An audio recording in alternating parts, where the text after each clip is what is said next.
భరద్వాజ గారు కూలీ cinema release అయింది, అవును. చూసాము. రజనీకాంత్ గారి సినిమా పెద్ద స్టార్ క్యాస్ట్తో పాన్ ఇండియా మూవీ రిలీజ్ అయింది.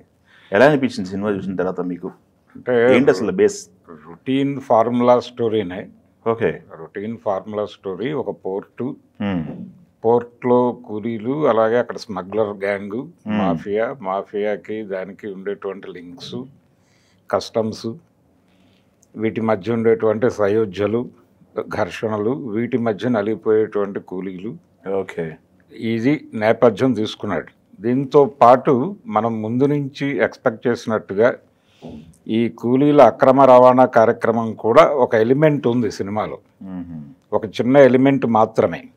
ఇలా తరలింపుకు గురైనటువంటి కార్మికులు వేరే చోట ఇంకో దేశంలో స్ట్రగుల్ అయ్యి అక్కడి నుంచి తిరిగి రావటం కోసం చేసేటువంటి ప్రయత్నంలో 20 మంది మిగులుతారు. ఆ 20 మంది రివెంజ్ ప్రోగ్రామ్ ఒక రకంగా సినిమా. ఓకే. దాన్ని ఇంట్రెస్టింగ్గా నడిపాడు Lokesh Kanagaraj. Line simple line అయినప్పటికీ టేకింగ్ బాగుంది. టేకింగ్ బాగుండటం మాత్రమే కాదు, స్క్రీన్ ప్లే ఆర్డర్, అలాగే క్యారెక్టర్స్ని, ప్రతి క్యారెక్టర్ని బాగా డిజైన్ చేసుకున్నాడు.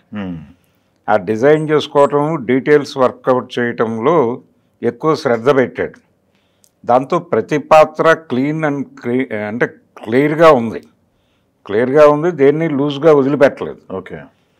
అలాగే కొన్ని క్యారెక్టర్స్, అంటే ఇప్పుడు రజనీకాంత్ సినిమా అనగానే రజనీకాంత్ ఒక్కడే కనిపించటము అలా కాదు.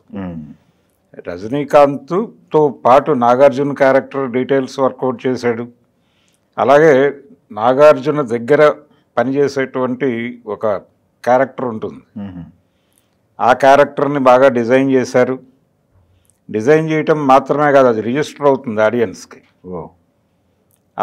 అలాగే ఆ క్యారెక్టర్కి ఒక లవర్ ఉంటుంది. ఆ లవర్ క్యారెక్టర్ కూడా ఆడియన్స్కి రిజిస్టర్ అవుతుంది.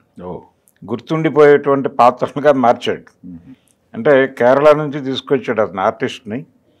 ఈ మధ్య మనం సూపర్ హిట్ చేసినటువంటి సినిమా మంజుమల్ బాయ్స్ నుంచి తీసుకున్నాడు ఆ కుర్రాన్ని. చాలా బాగా పెర్ఫార్మెన్స్ ఉంది అతనిది. చాలా బాగా చేయించుకున్నాడు. ఆ క్యారెక్టర్కి తగ్గ పద్ధతిలో వెళ్ళింది. అలా ప్రతి క్యారెక్టర్ని ప్రాపర్గా డిజైన్ చేసుకున్నాడు. ఉపేంద్ర క్యారెక్టరు, ఇవన్నీ ఈ డీటెయిల్స్ వర్కౌట్ చేయటం వలన ప్రతి క్యారెక్టర్ ఆడియన్స్తో కనెక్ట్ అవ్వటంతో సీట్లో కూర్చున్నటువంటి ప్రేక్షకుడికి చివరి వరకు సినిమా ఎంగేజింగ్గా అనిపించింది, ఎమోషనల్గా అనిపించింది. అలాగే ఆమిర్ ఖాన్తో రోలక్స్ తరహా క్యారెక్టరే చేయించాడు చివరిలో. చేయించి అక్కడ కూడా ఒక కాన్ఫ్లిక్ట్ డెవలప్ చేశాడు.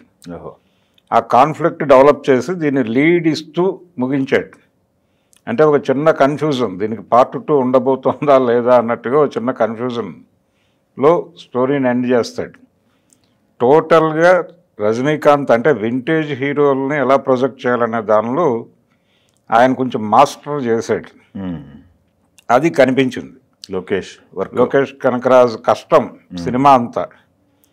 టోటల్గా తను అంటే పోర్ట్లో జరిగేటువంటి యాక్టివిటీసు, మాఫియా, దీని మీద వెళ్ళిపోయాడు. కానీ ఇంకొంచెం శ్రద్ధ పెట్టి కస్టమ్స్ వైపు నుంచి వచ్చేటువంటి ప్రాబ్లమ్స్ దాని మీద పెద్దగా ఉండదు సినిమాలో. టోటల్గా మాఫియా వరల్డ్లోకి వెళ్ళిపోయింది సినిమా. అలా దీనిలో ప్రధానంగా చెప్పుకోవాల్సింది నాగార్జున పెర్ఫార్మెన్స్. ఎలా ఉంది అసలు? ఎందుకంటే ఫస్ట్ టైం నేటివ్ షేడ్ ఉన్న క్యారెక్టర్ చేస్తున్నారు కదా నాగార్జున గారు. ఆయన క్యారెక్టర్ ఎలా ఉంది, లెంత్ ఎలా, స్క్రీన్ ప్రెజెన్స్ ఎలా ఉంది, స్క్రీన్ టైం ఎలా ఉంది? స్క్రీన్ ప్రెజెన్స్ చాలా బాగుంది. అంటే స్క్రీన్ ప్రెజెన్స్ బాగా ఉండటానికి కారణం నాగార్జున పెర్ఫార్మెన్స్, అలాగే లోకేష్ టేకింగ్. అంటే తన క్యారెక్టర్ని ఇలా డిజైన్ చేసినట్టుగానే, ఇలా డీటెయిల్స్ వర్కౌట్ చేసినట్టు నాగార్జునకు ముందే చెప్పాడు అతను. చెప్పడంతో కన్విన్స్ ఆ క్యారెక్టర్లోకి వెళ్ళాడు ఆయన. అది చాలా స్టైలిష్ విల్ని చాలా అద్భుతంగా చేశాడు. చాలామంది అంటే డానీ లాంటి విలన్స్ని చూస్తున్నాం మనం గతంలో. ఈ స్టైలిష్ విలనీకి ఆ రేంజ్కి వెళ్ళాడు. ఆ రేంజ్కి వెళ్ళిపోయాడు. ఒక రకంగా నటుడిగా నాగార్జున్ని విపరీతంగా ఎలివేట్ చేసిన సినిమాగా దీన్ని చెప్పుకోవచ్చు. నటుడిగా వెరీ గుడ్. ఓకే.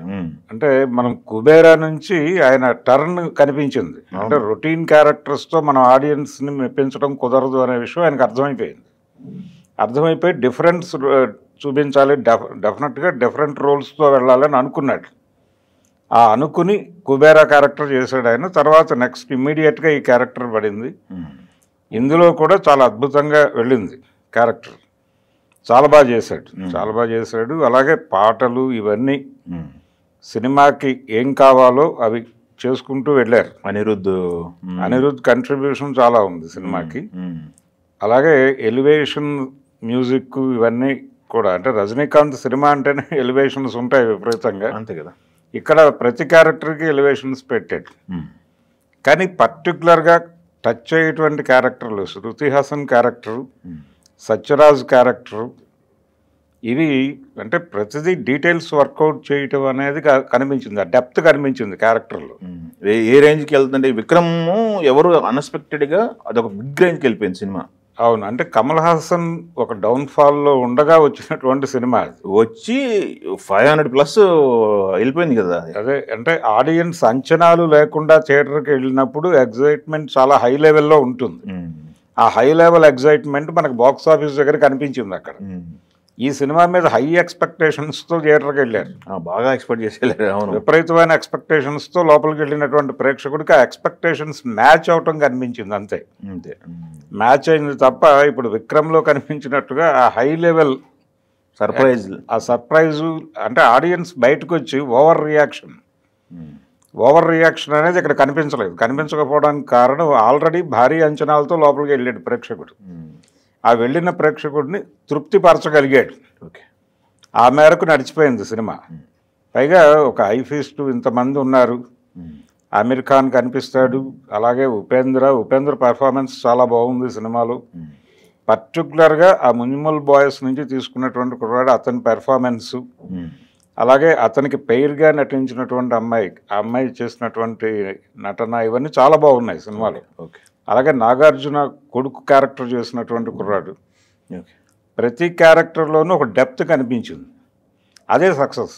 అంతకు మించి లోకేష్ అక్కడ వరకు వర్కౌట్ చేసుకున్నాడు.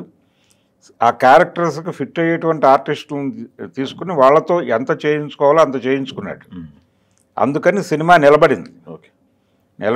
డబ్బులు పెట్టినటువంటి ప్రేక్షకుడికి నష్టం కాదు. Okay, thank you.